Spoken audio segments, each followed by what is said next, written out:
Sejam bem-vindos a mais um episódio do podcast Linhas de Chegada. Vocês podem assistir pelo Jovem Pan Porto Alegre e também no YouTube e também no Spotify pelo Linhas de Chegada. Estou aqui hoje com Rafael Fleck, que é campeão de Fórmula Truck e também gestor da Ouro e Prata. Vai contar um pouco pra gente aí como é que é a jornada dele, como é que ele relaciona trabalho, vida profissional, pessoal, esporte. Tenho certeza que vai ser uma história muito bacana que a gente vai ouvir aqui. Então fiquem com a gente, comentem, compartilhem. E Rafael Fleck, obrigado pela tua presença, obrigado por aceitar o convite, obrigado por vir compartilhar um pouco da tua rotina, da tua história com o pessoal aqui.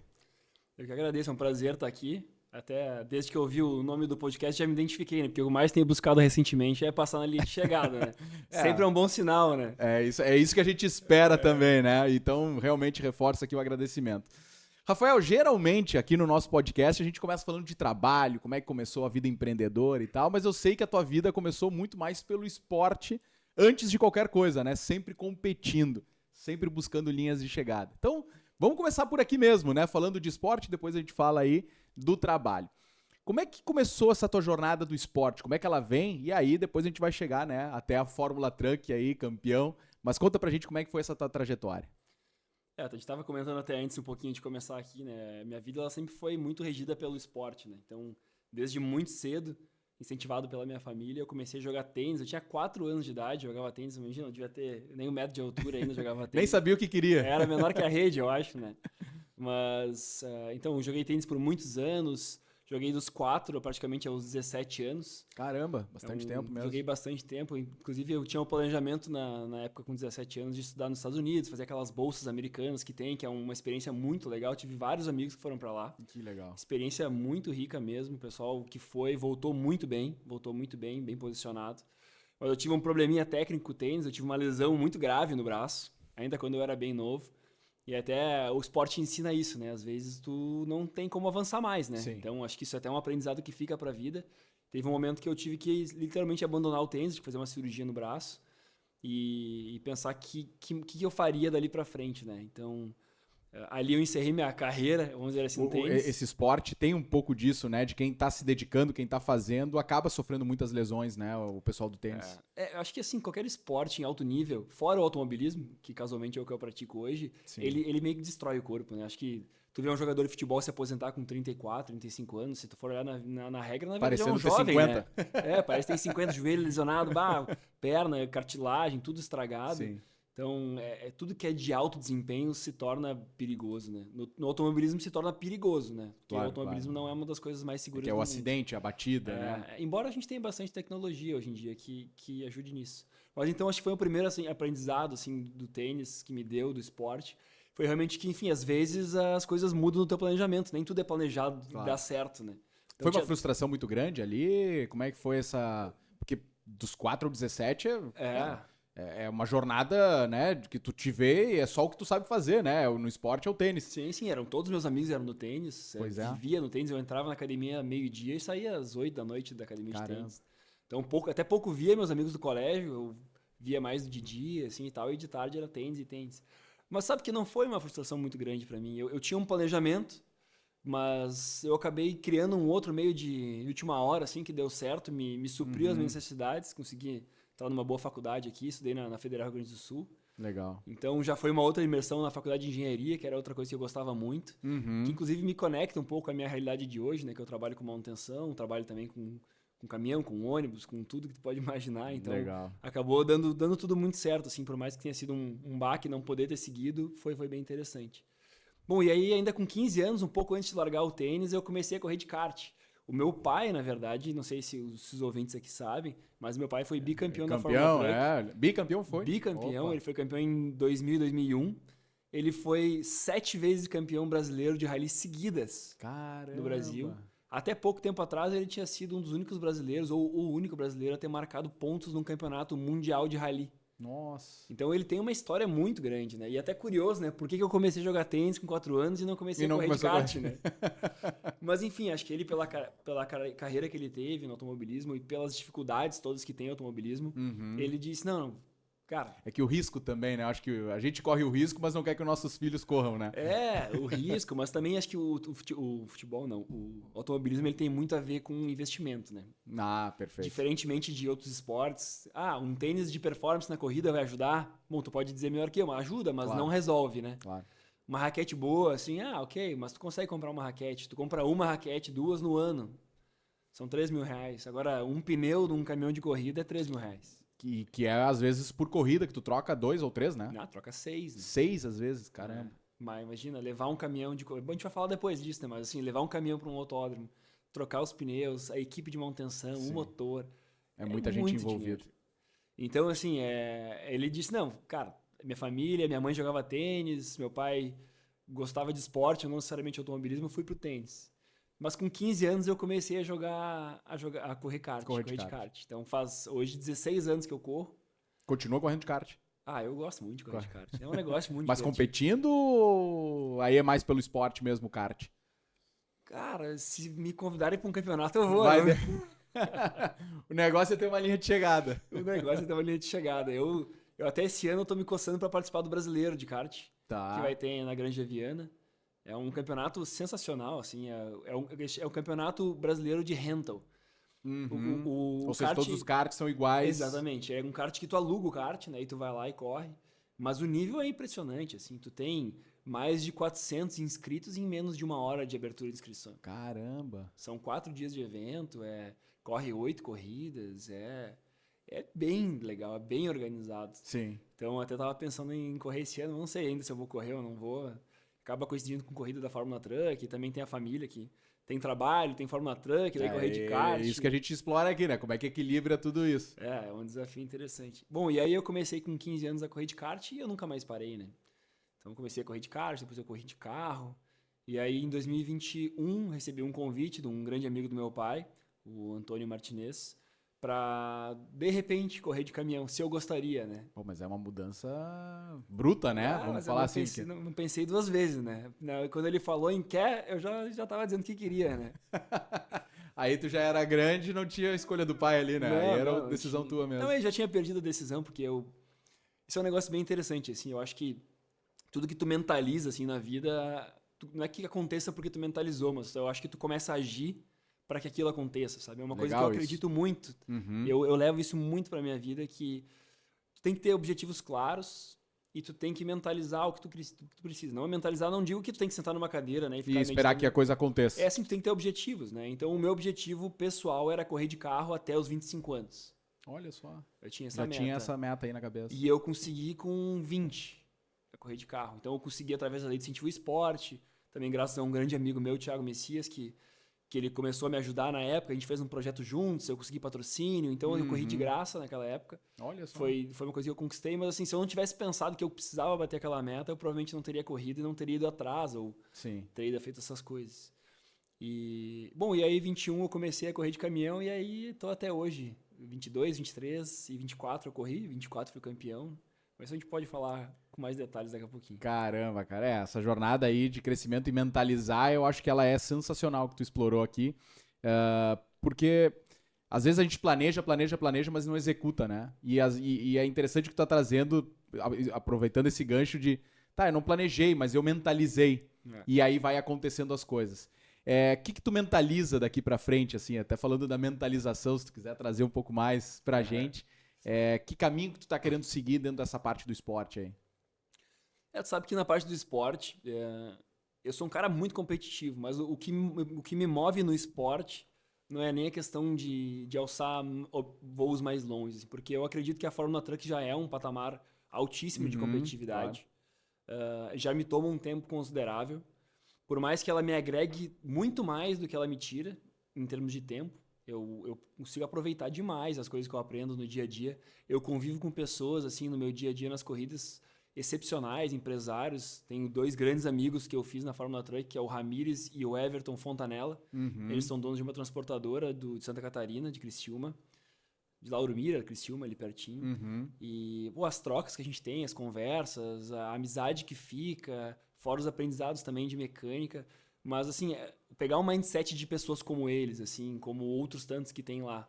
Mas eles são 2 referências grandes para mim, que saíram do nada Pra ter uma ideia, a empresa deles tem, acho que 35 anos ou 45 anos, mas é uma empresa que eles fundaram a empresa. Começaram Do pequenininhos. zero. Foi o pai deles que começou do zero a empresa e hoje eles têm mais de 1.000 caminhões. Caramba, que Então, assim, legal. o modo de pensar, eu aprendo demais com eles. Então, assim, eu hoje nas corridas eu sou muito mais grato por poder viver aquilo do que necessariamente eu estar alçando algo maior. Porque maior que isso, só se eu fosse correr numa Stock Car, que é uma Sim. categoria 100% profissional, mas daí tu tem compromissos com patrocinadores, tu tem que estar durante a semana em A tua outros vida é lugares. aquilo ali, né? Não, aí Tem mais a como, né? conciliação. Quer dizer, não é com o trabalho, porque esse é o trabalho. É. Mas ter outro trabalho que não seja o Sim, esporte. muda, ali, a tua profissão vira aquilo, né? Claro, Inclusive foi uma coisa que meu pai fez na época que ele era empresário, ele trabalhava na empresa, Ah, e em um momento ele, não, agora eu vou ser profissional do automobilismo. É uma virada de chave que ele adotou, serviu por muito tempo, sim. mas ele traz essa experiência que é uma experiência ousada, vamos dizer assim, né? A insegurança do automobilismo ela é muito grande, né? Pois é. E fora isso, que correr de Fórmula 1 não existe, né? Olha o meu tamanho, minha idade. Não, então, assim, eu tô muito feliz ali. Então, a minha linha de chegada é mais ou menos onde eu tô. Sim. Mas eu não aceito perder, assim. Eu tenho um problema técnico com isso, assim. Não é que eu seja aquele cara cego por vencer. Eu não quero vencer de todo jeito. Mas eu não consigo acreditar que alguém possa fazer alguma coisa que eu não consigo. Cara, tu sabe que tem uma coisa que eu fico pensando muito de perfil de pessoa, né? E tu tá trazendo de uma forma essa coisa do vencer, que eu me questiono muitas vezes, o que torna uma pessoa ser competitiva e outra não? Tu tem essa ideia, cara? Porque eu tento... Eu vou te dar um exemplo, tá? Que eu vivi. Eu não tinha essa coisa da competição. Nunca tive, assim... Não era algo de família, não era algo que era explorado no meu dia a dia e tal. Eu simplesmente era o dia a dia que eu ia vivendo. E tava sempre tudo muito bem, tudo certo. E um dia uma pessoa me fez uma provocação. Ela me fez uma pergunta assim: o que tu já ganhou competindo? E aí eu, cara, no meu comecei a pensar, não, nada, mas eu nunca quis competir. E aí fiquei com aquilo na cabeça, falei, cara, eu nunca ganhei nada competindo, cara. Que horror! Não que tá certo ou errado, só tô falando do meu pensamento na época. Eu falei, cara, quer saber? Eu vou competir nesse negócio aqui. Que era um ranking que tinha, inclusive tu conhece o IEE. Ah, sim. Tava com um amigo nosso, Felipe Morandi, enfim, Sim. familiar até, e na hora eu falei, cara, quer saber? Eu vou ganhar esse negócio. Eu tinha sido o último colocado no último ranking. Cara, no ano seguinte, nesse ano da pergunta, eu fui primeiro lugar. Aquilo foi uma provocação que me veio e que me despertou naquele momento o competir.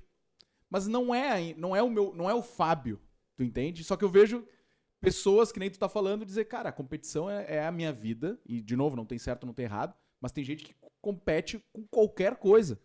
Entendeu? Tipo assim, porque a competição é um negócio.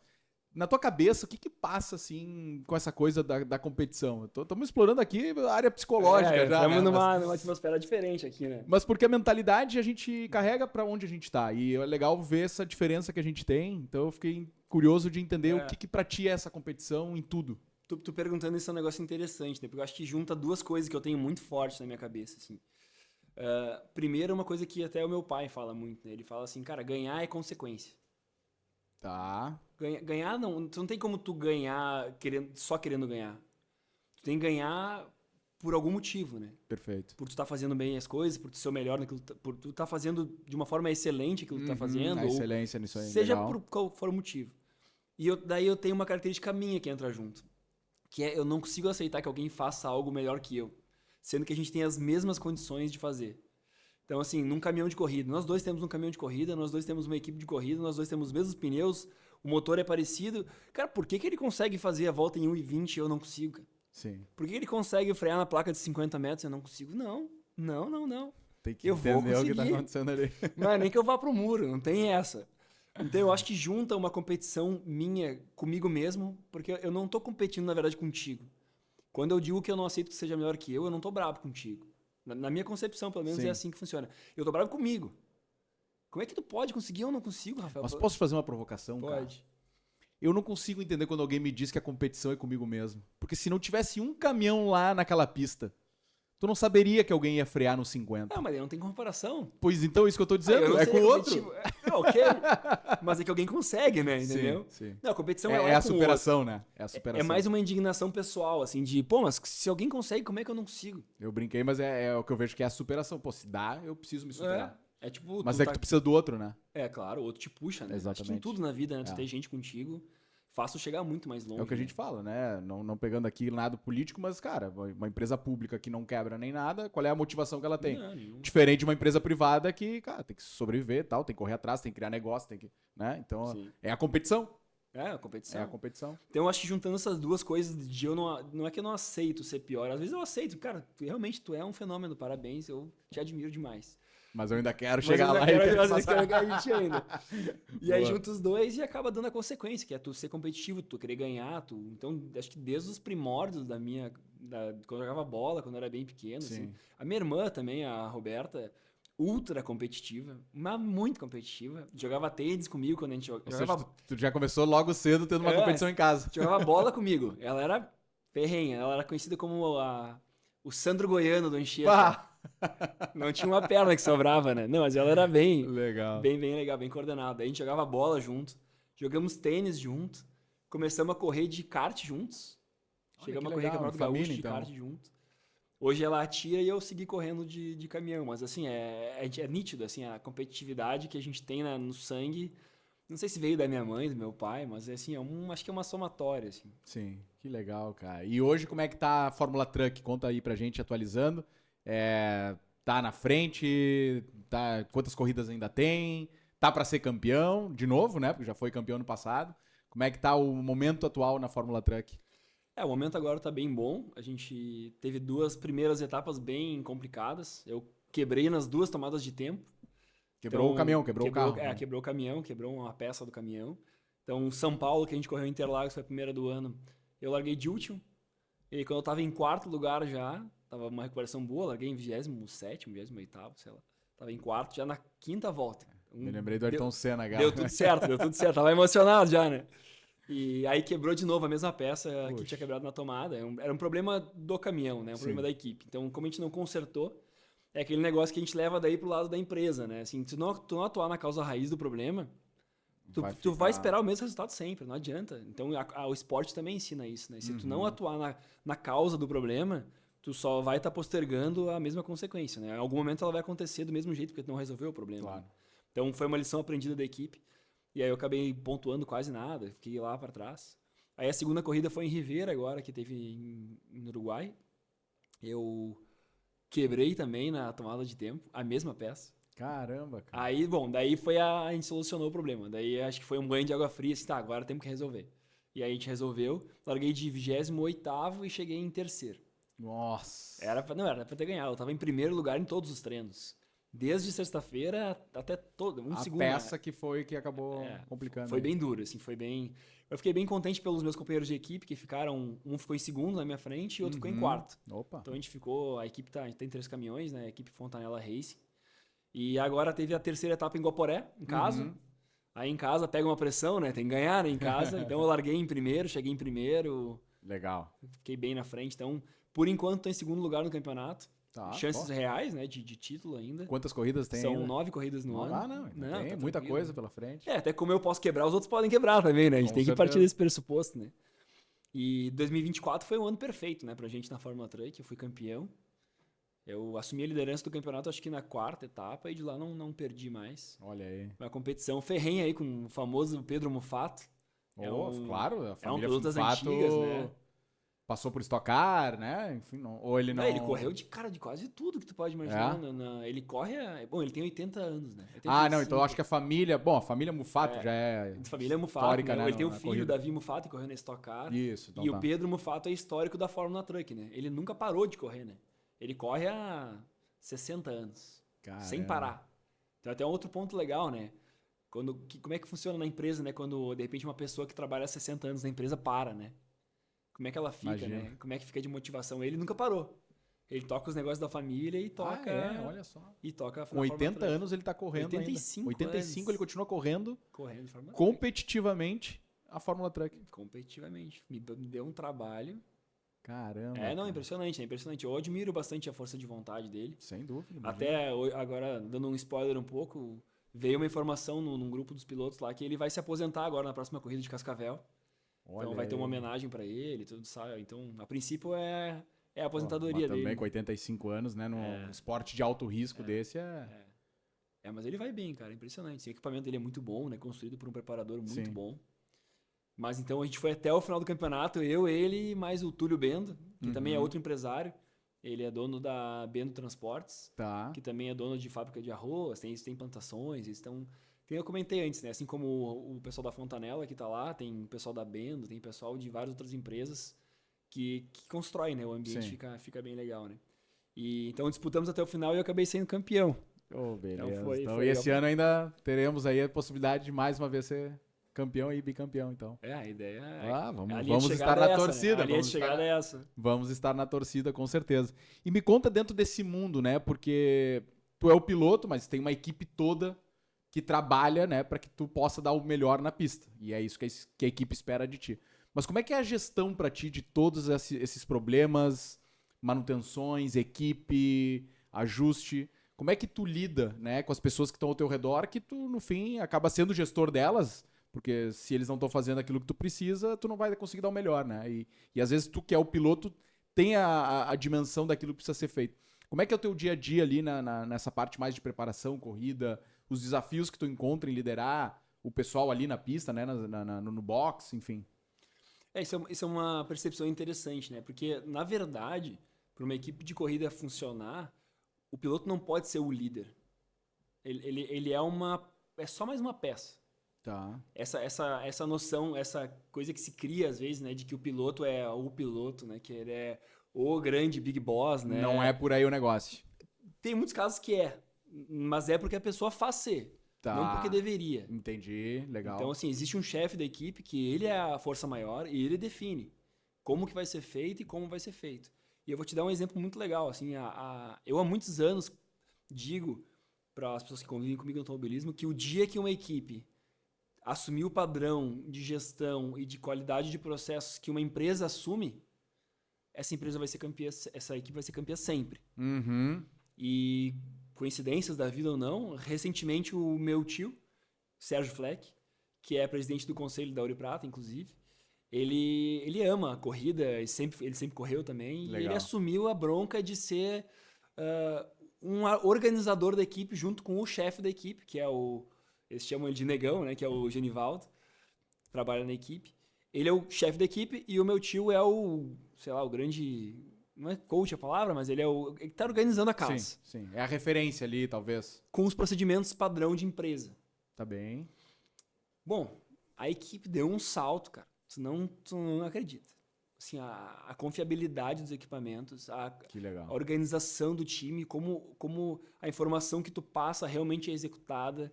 As pessoas discutem, todos se escutam. Então, assim, se criou um fluxo de informação, se criou um fluxo de comunicação. Assim, imagina o seguinte, dá para fazer uma analogia com a empresa bem interessante, né? Eu sou o piloto, né? Eu sou o presidente da empresa. Se eu chego para ti, tu é o diretor e falo aos quatro ventos 1000 coisas diferentes, e aí tu sai para os teus gerentes e fala mais 1000 coisas, porque não filtra, né? Tu sai repetindo igual... Todo mundo sai assim, a cada telefone um para um lado. Fio. Vira uma loucura, né? Então, a gente tinha isso na equipe. O piloto descia do caminhão, o freio, não freia, não sei o quê, pá. Daí saía cada um correndo para todo aquele lado. Um não fazia, o outro fazia, ia pra pista, mesmo problema. Legal. E aí, com essa organização de fluxo, não, tu vai descer do caminhão, tu vai falar com o fulano. E o fulano vai espalhar para as pessoas fazerem as atividades. Caramba, e depois as pessoas vão retornar para ele que foi feito. Bom, feito isso, já mudou. Completamente. Já mudou totalmente. Então, assim, é muito legal como uma organização que o meio privado, assim, que a gente busca muita performance, né? Na Ouro e Prata é assim, a gente busca performance no detalhe, né? O centavo. 1% de melhoria nos dá milhões no ano, né? Imagina. Então, a gente implementou lá com checklists, com essa questão de fluxo de informação. E, bom, a gente estava entre os 5 primeiros colocados na última etapa. Olha. E aí deu um problema de quebra de uma peça que não foi culpa da equipe. Em Ribeira, a gente ficou entre os 5 primeiros também. E em São Paulo, a gente estava entre os 6 primeiros. Então, tem 30 caminhões no grid e a gente tem 13. Então, a gente estava todas as vezes entre os 5, 6 primeiros colocados. Caramba, cara. E aí, já puxando, né? Já que a gente está falando também desse mundo empresarial, como é que tu enxerga, né? Não sei se é o potencial, mas como é que tu relaciona a tua atividade no esporte com o teu lado profissional Vou falar do lado profissional empresa, né? Porque Sim. correr também acaba sendo algo mais profissional, né? Porque tu precisa da dedicação, da entrega, né? Realmente encarar como algo sério. Mas como é que tu relaciona esses dois lados, assim, do esporte e do trabalho no teu dia a dia, assim? Que tu enxerga, tu falou da excelência, tu falou coisas nesse sentido. É assim também que tu acaba lidando no teu trabalho? Sim, sim.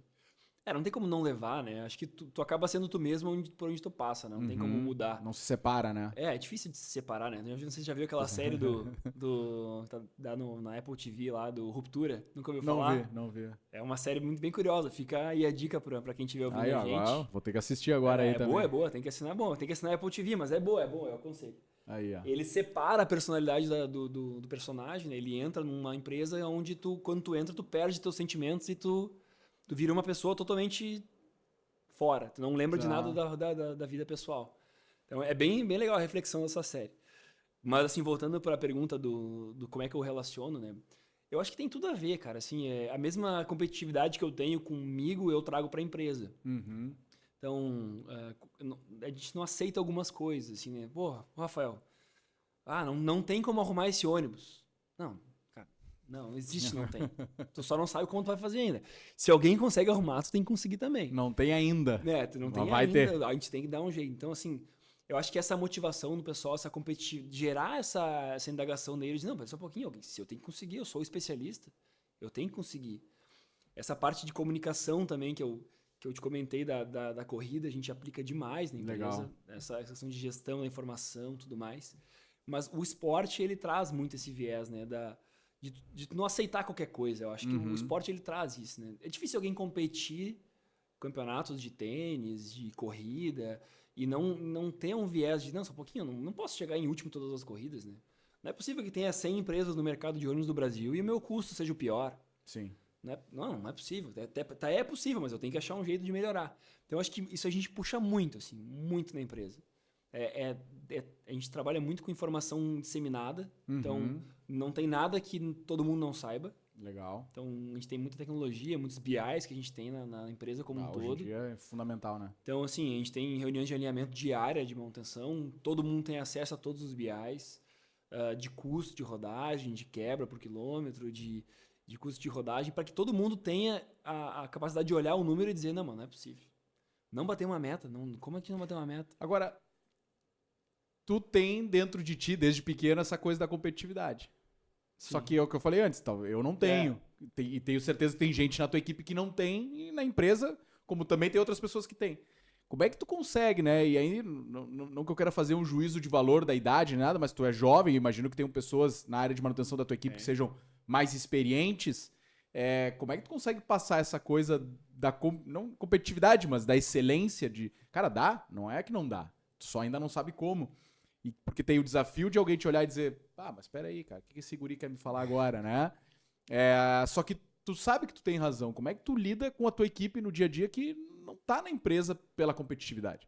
O cara tá lá porque, sei lá, vou dar exemplos, não é o caso, mas as pessoas vão pra empresa às vezes porque, cara, só quer sair de casa. Sim. Só quer um emprego, só quer pagar a conta, esses dias eu escutei, o cara só queria comprar o videogame, cara. Ele só foi trabalhar pra comprar o videogame e foi embora. Pediu demissão. Sabe? Então, cada um tem um objetivo numa empresa. Como é que tu junta isso numa empresa com o teu papel de liderança? Daí eu trabalho muito na base da conversa, daí, né? Porque, na verdade, não tem como tu ter todo mundo igual, né? Sim. Acho que um grande erro, na verdade, seria, na minha opinião, tu ter um monte de Rafael lá louco atrás da meta, infernizando todo mundo que tem que atingir a meta. Então, assim, acho que seria um problema para a empresa, não seria uma vantagem, né? Seria um caos. Precisa ter, né, esse equilíbrio lá dentro. Então, eu acho que as pessoas que são mais tranquilas, não necessariamente são as mais velhas. A gente tem pessoas mais velhas na empresa que são pior que eu. Olha aí. Que são faca na bota, assim, que tem que dar, tem que fazer. Mas eu acho que essas pessoas ponderadas, e aí tu comentando, me vem algumas na cabeça aqui, que trabalham comigo no dia a dia, elas ajudam a amenizar um pouco. Elas trazem um pouco de calma, um pouco de análise. Que é importante, então. Então é importante, cara. Na média, fica muito legal. Então eu vou te dizer que eu não vou atrás deles para que eles assumam o meu papel, que eles fiquem enlouquecidos por meta. Eu só converso para que eles entendam também que a gente precisa, o que a gente tem que fazer, conversar mais, que informação que está faltando, mas a ideia é mais na conversa mesmo. Assim, Sim. Eu acho que o gestor ele tem esse papel, né, de tirar o melhor de cada um. Ontem eu estava dando uma aula no MBA da PUC do Paraná, que é sobre liderança, e a gente estava justamente falando disso, de conhecer as pessoas da tua equipe, porque eu tenho muito para mim, e a aula era do James Hunter, que fala da liderança, enfim, do amor, né? De toda a parte de tu ajudar o outro e não que ele vai te servir, tu servir o outro. Sim, sim. E eu acho que isso é uma coisa que falta muito nas empresas hoje. Então, é o olhar e dizer, poxa, mas eu acho que o Rafael, ele aprende fazendo. Só que daqui a pouco o Cláudio aprende vendo. E a Márcia aprende ouvindo. E às vezes não. Muitas vezes o líder quer que todo mundo faça de acordo como ele quer que seja feito, mas ele não entendeu como cada um aprende. Sim. Então, tô vendo que tu tá falando da liderança exatamente com esse viés, assim, de dizer, poxa, eu vou conversar, vou entender. Tu tem essa clareza no teu dia a dia, na gestão das tuas pessoas, das tuas equipes? Como é que tu acaba fazendo, às vezes, porque daqui a pouco tu vai encarar algo que precisa ser feito, ele não entendeu, ele não tá nem aí, mas ele precisa fazer aquilo. Como é que tu acaba lidando, né, nessa parte mais de gestão em relação a isso? Cara, é questão de conversar mesmo, assim, eu não tem como tu exigir um perfil único, assim, então é bem de entender, assim, eu tenho vários casos na empresa bem interessantes. Eu tenho um colaborador que trabalha comigo na parte de planejamento de manutenção, que ele é o louco da meta. O louco da meta. Então, assim, ele quer saber qual é a meta, qual que é o desafio, qual que é o próximo desafio, e o próximo. Então, cara, calma. Vamos lá. Então eu sei que esse cara é um cara pra puxar, é um cara pra... E, inclusive, ele faz isso, né? Legal. Ele era de outra área, e eu mudei ele de área. Ele tava meio que se insinuando, assim, um pouco para parte de planejamento de manutenção, mas ele cuidava de uma parte de tecnologia embarcada. Uhum. Mas ele tem todo o perfil do mundo de ser um puxador, sabe? Um cara que planeja, que acompanha indicador, que elabora controle, planilha, BI. E dito e feito, o cara assumiu a posição, assim, ele tá voando. Colocar as pessoas certas no lugar certo. Isso aí pra mim é primordial. Em contrapartida, eu tenho um outro gestor lá que eu já percebi um nuance nele de que ele adora inventar solução. Uhum. Ele é o legítimo engenheiro. E ele é um cara, ele é fenomenal nesse sentido, assim, ele acha a solução para coisas que a Marco Polo não acha. Olha só. Então, a Marco Polo vem na fábrica, aí a Marco Polo, se quiser ir lá, tá comprovado, aí, vocês sabem que é verdade. Ele inventa coisa que a Marco Polo olha e pensa, puxa vida, mas a gente não viu isso, cara, como é que a gente não fez isso?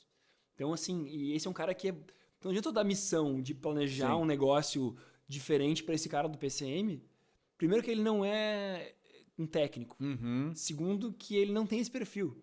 Então, joga uma coisa para uma coisa para o outro, e assim tu vai indo, né? Cada um no seu lugar, cada um com a sua habilidade, e não sendo todo mundo igual, né? Porque mas se fosse todo mundo igual, né? Ninguém ia querer fazer a parte técnica. Eu já seria um, né? Rafael, você tem que bolar em uma poltrona. Pois é. Não tem ninguém pra acho que essa é a habilidade do líder, né? De saber exatamente a potencialidade de cada um, que cada um pode entregar, saber o momento. E aí eu acho que tu falou uma coisa muito legal que relaciona com o programa esse, né? O seriado, que é a gente não separa a vida profissional e pessoal, né? Não. Às vezes eu tenho um gestor ou alguém da minha equipe, alguma pessoa que tá com um problema na família, ele não vai vir na empresa virar a chave e dizer tá tudo certo agora, vou dar o meu melhor, me entregar. Cara, é só a gente olhar pra nós mesmos, no nosso dia. A gente às vezes acordou resfriado, já não tem como entregar do mesmo jeito. A gente tá mal, né? Não tá bem. Então, às vezes a gente exige que todo mundo da alta performance, hoje o que se fala, né? Seja alta performance o tempo inteiro e tal. Cara, quebra a peça do caminhão. Cara, quebra a peça da pessoa também. Em rede social, todo mundo sempre bem, né? Tá todo mundo voando, né? Acorda às 4 da manhã, dorme meia-noite. Que isso, não tem como, né? E entrega tudo, e faz, e academia, isso e aquilo. Vai quebrar. Vai quebrar. Então, acho que o gestor também, e aí eu tô vendo que tu tá indo pra esse lado, né? Como gestor às vezes eu não vou conseguir exigir aquilo daquela pessoa. Não naquele momento, talvez, ou não porque ela não consegue. Então tem que desenvolver, ou talvez a pessoa não tá no lugar certo, vamos trocar de área. Perfeito. E às vezes tá todo mundo feliz e aí tu descobre um potencial lá de alguém que, cara, tem que chamar Marco Polo pra vir conhecer esse cara. Né? Bem. E outra coisa interessante, né? Acho que o gestor, ele também, assim como na competição, a gente é feito talvez pela média, vamos dizer assim. Né? Não adianta tu chegar aqui hoje, fazer um podcast top, assim, melhor do mundo, e os próximos 50 que tu fizer forem horríveis. Né? Sim. Isso só acontece com o músico, né? Que faz uma música, explode, ganha um monte de dinheiro e acabou. Poderia, é bom, né? Pô, quantos músicos já não foi assim, né? Verdade, né? Verdade. Mas assim, no automobilismo é assim, o meu campeonato de 24, eu fui ganhar 3 corridas no final do ano. Eu vim o ano inteiro entre os 5 primeiros. Eu não perdi uma corrida fora dos 5 primeiros. Olha aí. Sempre dos 5 primeiros. Teve corrida que eu tive que tirar o pé. Teve corrida que eu cheguei meio aos trancos e barrancos, mas cheguei. Então, assim, é a média. E eu acho que isso também dá pra trazer pro dia a dia da empresa, né? Sem dúvida. Não adianta eu chegar um dia motivado na empresa, querendo revolucionar o mundo. Eu só vou confundir as pessoas, eu só vou gerar um norte que não é o de verdade. Então é muito melhor o Rafael ser um Rafael médio, não digo um médio baixo, constante, né? Um Rafael constante, nota 8 todo dia, do que ser um nota 10, um nota 1, nota 10, um nota 3, nota 10. Perfeito. Então, assim, isso é um negócio que o esporte também te ensina, né? O tênis também é assim. Não adianta tu jogar um pontaço e perder 10. Sim. Não adianta tu ganhar Falou, uma né? corrida. Confunde as pessoas daqui a pouco. Cara, o que ele quer hoje? Não Sim. sei. Se ele é 1 ou ele é 10. Exatamente. Então, assim, são conexões que dá pra fazer legal, assim, legal. do esporte com a empresa que gera um resultado bem interessante também no dia a dia. Que bacana. E aí, falando de Ouro e Prata, né? A gente sabe que, enfim, é uma empresa familiar, que tu tá aí na sucessão, mas já avô que criou, né? Então, a gente tá falando aí já de uma linha de vários primos que poderiam estar, mas existe um nível de competitividade também para entrar pela família, né? E pelo que eu entendi, tu também foi lá, te preparou, foi, e não porque tu é sucessor, mas sim porque tu realmente encarou o processo de seleção para estar lá. Então foi mais uma competitividade aí que tu teve pelo caminho também, né? Sabe, o negócio da empresa foi meio curioso, assim, porque não foi bem isso, não foi bem competitividade. Bom, a Ouro e Prata, ela tem 85 anos, né? Uma empresa gaúcha. Então, quem fundou ela foi o meu avô e o irmão dele. Então, eles vêm na família desde então, uma empresa 100% familiar. Ela não é profissionalizada no sentido... Quer dizer, ela é profissionalizada. Mas não com executivos... Ela tem um presidente que é um familiar, que é o Hugo Fleck. E tem uma diretora também, que é a Luana Fleck, que é a diretora administrativa, e um outro diretor, que é profissional. Ele trabalha com a gente há muitos anos, ele começou na Ouro e Prata Cargas, enfim, um cara super bom. Mas esse negócio da empresa familiar é muito interessante, né? Porque as empresas familiares, né, tem dados que falam que a esmagadora maioria não passa da 3ª geração, né? Então, o avô cria, o pai mantém e a 3ª geração destrói, né? É o que se escuta muito. E a gente se protegeu lá. Então, eu participava do conselho de família há muito tempo atrás, fazendo regras junto com o pessoal e tal. Eu era bem novo na época, assim, participava, eu era acho que o mais novo do conselho de família. Do que teria que ser realizado pela pessoa antes dela cogitar a hipótese de entrar na empresa. E até é curioso falar que na época, quando fizeram essas diretrizes, essas notas, essas metas, essas normas, enfim, eu olhei para aquilo e pensei, mas não tá esquece, né? Talvez em 2082 eu consiga, né?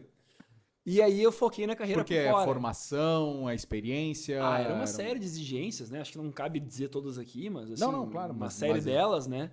E, enfim, aí eu segui carreira profissional fora. Então, estagiei. Eu até estagiei na Ouro e Prata 1 ano. Foi bem legal. Fiz um job rotation. Legal. Participei Conheceu as áreas. Enfim. Isso, fui na Katsu, que a gente tem a Katsu também, que é a travessia Porto Alegre-Guaíba. Ah, ela vocês também? Prata. A gente construiu os barcos todos em casa. São fabricações nossas. Então, é uma outro braço da empresa que é bem, bem legal, né? Que bacana. Aí eu também participei da parte da aviação ali, que é tudo mais, que é onde eu trabalho hoje. E segui vida. Fui trabalhar na Gerdau. Trabalhei, depois fiz um trainee em Panambi. Morei 2 anos e meio em Panambi, no interior do estado, numa empresa chamada Bruni Tecnometal, uma empresa bem grande. Foi uma experiência bem interessante. Sim. Um processo seletivo bem, bem difícil. Acho que era mais de 1.000 inscritos para 8 vagas. Caramba, e no interior ainda do Rio Grande do Sul, interior do estado, Então foram várias etapas seletivas, então foi um processo bem difícil. Acabei entrando, depois voltei para Porto Alegre, fiquei mais 2 anos e meio numa empresa aqui da região de Cachoeirinha, também tem sede em São Paulo. E aí eu tava para ir morar em São Paulo para essa empresa, e aí surgiu o assunto Ouro e Prata, né? Então assim, pô, mas e por que tu não trabalha no Ouro e Prata? Sim. Mas eu nunca pensei nisso. Tu ficou com aquela ideia do, pô, só em 2080. Não, exatamente, eu tava por mim, entendeu? E aí, bom, coisas do destino ou não, né? Então deu tudo certo, o alinhamento de expectativas deu tudo certo. Os pré-requisitos que precisavam, estavam todos atingidos também. Legal. Então, eu fico muito feliz por ter feito isso tudo por conta própria, assim, foi tudo eu, assim. Mas tu mentalizou, né? Total, não, verdade. Tu mentalizou que queria estar lá. Eu tenho mentalizado questão de cargo, eu tenho mentalizado questão de salário, eu tenho mentalizado questão de casa, de carro, eu tinha tudo, cara. Que legal. E aí chega, né? Conquista. E aí é conquista, né? Até o carro eu conquistei 1 ano atrasado, que é um carro que eu comprei agora, tô bem feliz com o meu carro. Boa. Mentalizado desde desde os 18 anos, mais ou menos, que eu queria comprar esse carro com essa idade. Olha então aí, deu ó. certo. Que E bom. aí eu entrei na empresa, então agora estou cuidando da parte de manutenção, que conecta tudo com a Fórmula Truck, né? Acabo pegando Imagina. muitas insights, tecnologias, oportunidades, parcerias, contatos. Que é o que dizem, né? No automobilismo é que tu traz muitas soluções para o mercado automotivo de rua, né? E coisa. Então tu tá vivendo numa paixão, o esporte, aquilo que tu gosta, né? Que já vem de tradição familiar e ainda conseguindo melhorar a empresa, né? Da qual é familiar e ainda tu faz parte ali dentro da tua atividade, né? Então, Para ter uma ideia, um fato curioso agora, tu comentou de trazer soluções para o ramo automotivo, né? Dizem que uma corrida da Fórmula Truck equivale a 400 mil quilômetros de um caminhão em vias normais. nossa. Uma corrida. E é Imagina interessante, o potencial que tu tem de estudar um caminhão ali entendeu? depois da corrida. Peças. Uma pastilha de freio original dura 3 voltas. Original. Caramba. 3 voltas. Não, pera aí, eu não entendi isso aí. Uma pastilha de freio original de um caminhão. Então num quer caminhão de dizer corrida que o dura caminhão 3 de voltas. corrida tu tem que adaptar uma peça nova Tem que adaptar uma criada pastilha, para a corrida. senão tu não faz a terceira volta. Caramba, cara. É, É caro. É caro correr. é caro, mas é tecnológico também, Sim, né? sim. Então, questão de refrigeração. Bom, gera um monte de insight pro dia a dia, né, da Que empresa, legal, né? que legal. Bom, com certeza um grande exemplo, né, de equilíbrio entre vida profissional, pessoal, conseguir levar, né, os dois da mesma forma. Então, tenho certeza que estou falando com um grande campeão não só nas corridas, mas também aí profissionalmente, né, na tua carreira, com tudo que tá fazendo. Então, parabéns, Rafael, por toda a tua obrigado. trajetória, cara. Que pela tua idade ainda tá só começando, né? Tem 31 anos, Imagina. tô novo ainda. Imagina.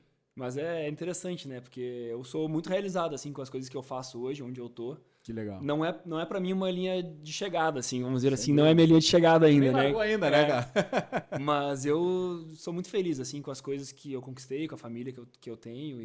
Então, eu tô bem feliz, por enquanto, com o que eu tenho. Que bacana, cara. Tá bem.